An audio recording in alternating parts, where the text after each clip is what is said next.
5-Minute Bedtime Bible Stories, Chapter 2, A Big, Big Boat for a Big, Big Flood. Written by Amy Parker, illustrated by Walter Carzon. Read by Grandpa. A big, big boat for a big, big flood, from Genesis 6:9. When God created the world, he had filled it with beautiful and amazing things. Hundreds of years later, the people of the world had forgotten about God, but God was still watching over them. When he looked at the world, the people made him very sad. It seemed to God that as if everyone had become bad. Well, everyone, except for a man named Noah. When God looked down at Noah, he was pleased with what he saw. God saw that Noah listened to him. He saw that Noah always tried to do what was right. So one day, God spoke to Noah. God said, "I am going to wash the whole world in a flood, but I want you and your wife, your sons and their wives to be safe."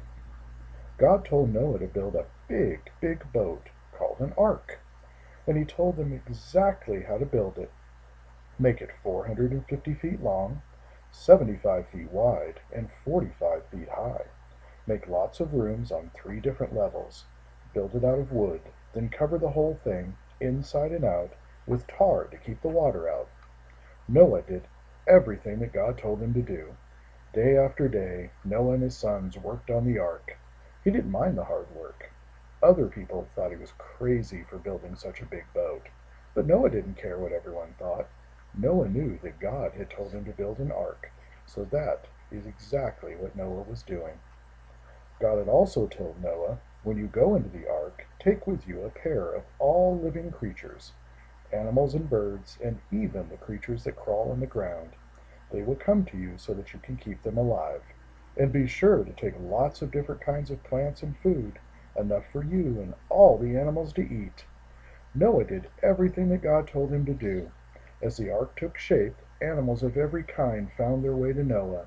Cows and camels, doves and ducks, snakes and skunks all gathered around the man whom God had chosen to keep them safe. When the time came, God said to Noah, "Go into the ark and take all the animals with you. I am sending rain for 40 days and 40 nights. This rain will flood the earth, wiping it clean." So Noah stepped into the ark with his family. With them came the pairs of animals, 2 by 2. The day that they entered the boat, the floods came, just as God had said. The skies opened up, and huge pounding raindrops fell to the ground.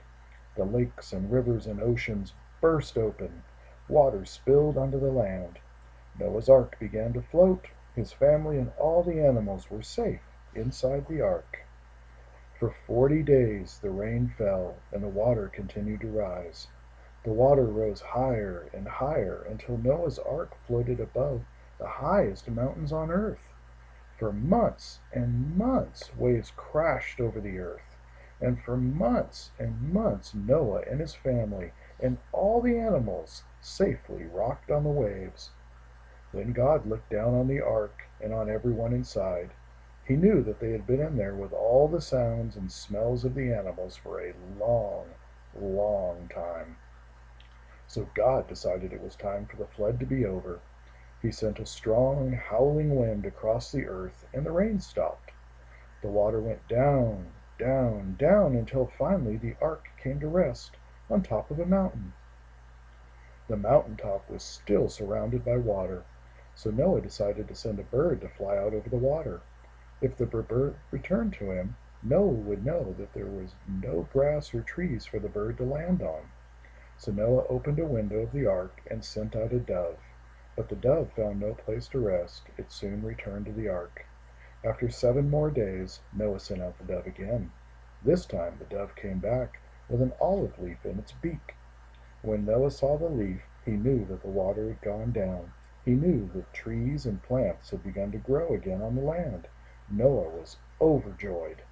Now that the earth was dry, God spoke to Noah. He said, "Noah, it is time to leave the ark. Bring out all of the animals, the blue jays and the blackbirds, hyenas and hippos, the toads and the turtles too. Send them into the world to multiply and fill the earth again." Noah did everything that God told him to do.